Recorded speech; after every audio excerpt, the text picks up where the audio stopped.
আসসালামু আলাইকুম রহমতুল্লাহি ওবরাকাত। সম্মানিত দিনী ভাই বোনের আজকে আলোচনা করব তওবার দ্বারা গুনাহ সম্পূর্ণরূপে মিটা যায়। সুবহানাল্লাহ।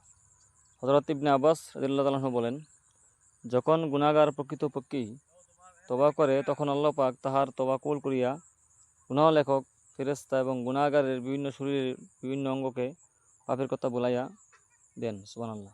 যখন মানুষ তওবা করে তখন যে ফেরেশতা গুনাহ লেখে ওই ফেরেশতাকে এবং গুনাহগারের বিভিন্ন শরীরের অঙ্গ-প্রত্যঙ্গকে গুনার কথা বলিয়া দেন, যাহাতে তাহাদের কেহ পাপ সম্পর্কে সাক্ষ্য দিতে না পারে, এমনকি গুনাহ করা স্থান সম্পর্কে বুলাই দেন। ইয়াউমাইযিন তুহাদ্দিসু আখবারাহা, কিয়ামতের মাঠে জমিন দ্বারায় সাক্ষ্য দিবে, যে এখানে দ্বারায় পাপ করেছিল ওই জায়গা সাক্ষ্য দিবে হাসরের ময়দানে। তো যে ব্যক্তি তওবা করে ওই জায়গা গুনার কথা বলিয়া যায়, যাতে হাসরের ময়দানে সাক্ষ্য দিতে না পারে। সুবহানাল্লাহ। আল্লাহ পাক শয়তানকে অভিশাপ দেওয়ার পর শয়তান আল্লাহকে বলিল, আপনার সম্মানের শপথ করিয়া বলিতেছি, যতক্ষণ আপনার বান্দা জীবিত থাকিবে আমি তাহার বক্ষ থেকে বাহির হইব না, অর্থাৎ তাহার দ্বারা গুনাহ করাইতে থাকিব।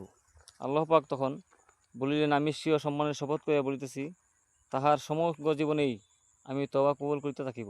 সুবহানাল্লাহ। মানুষ যখনই বুঝিতে পারিবে সে ভুল করছে বা গুনাহ করছে, তখন তওবা করলে আল্লাহ রাব্বুল আমিন সঙ্গে সঙ্গে তাহার তওবা কবুল করিবেন। এই জন্য প্রিয় ভাই বোন, আমরা যখনই গুনাহ করব বা আমাদের যা গুনাহ হয়ে যাবে তখন আমরা সঙ্গে সঙ্গে তওবা করিব।